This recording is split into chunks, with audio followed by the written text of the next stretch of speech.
তো এভরিওয়ান আজকের ব্লগে আপনারা অনেক কিছু দেখতে পারবেন, এমনকি অনেক কিছু শিখতে পারবেন। তো কথা না বাড়িয়ে ব্লগটি শুরু করছি। নাগেশ্বরী টু নারায়ণপুর চলে যাচ্ছি আমি আর জসিম বন্ধু।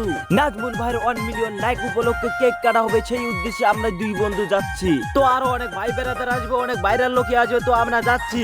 তো রাস্তাঘাট গুলার যে ভাই অবস্থা, তাজ ভাই যে ভিডিওগুলো করে, ভিডিওগুলো আসলেই বাস্তব ভিডিও করে, কারণ রাস্তাঘাট আসলেই অনেক মর্মান্তিক অবস্থা। তো আমরা মাদারগঞ্জে আসলাম, আসার পর আল আমিন আমার সাথে ওখানে দেখা করলাম, ওখানে একটু রেস্ট নিলাম। রেস্ট নেওয়ার পরে আবার আমরা চলে যাচ্ছি। তো এভরিওয়ান আমরা ঘাট পার হইলাম, এখন আমরা যাচ্ছি আব্দুল্লাহ ভাইদের বাসা, আব্দুল্লাহ নাজমুল ওদের গ্রামে যাচ্ছি। তো অনেক দূর জার্নি করলাম, জার্নি করার পর এখন আমরা যাচ্ছি। তো অনেক ভালো লাগলো, তবে একটাই জিনিস খারাপ লাগছে, নৌকাতে অনেক লেট করা লাগে, ঘাট পার অনেক চলাচল অনেক লেট হয়।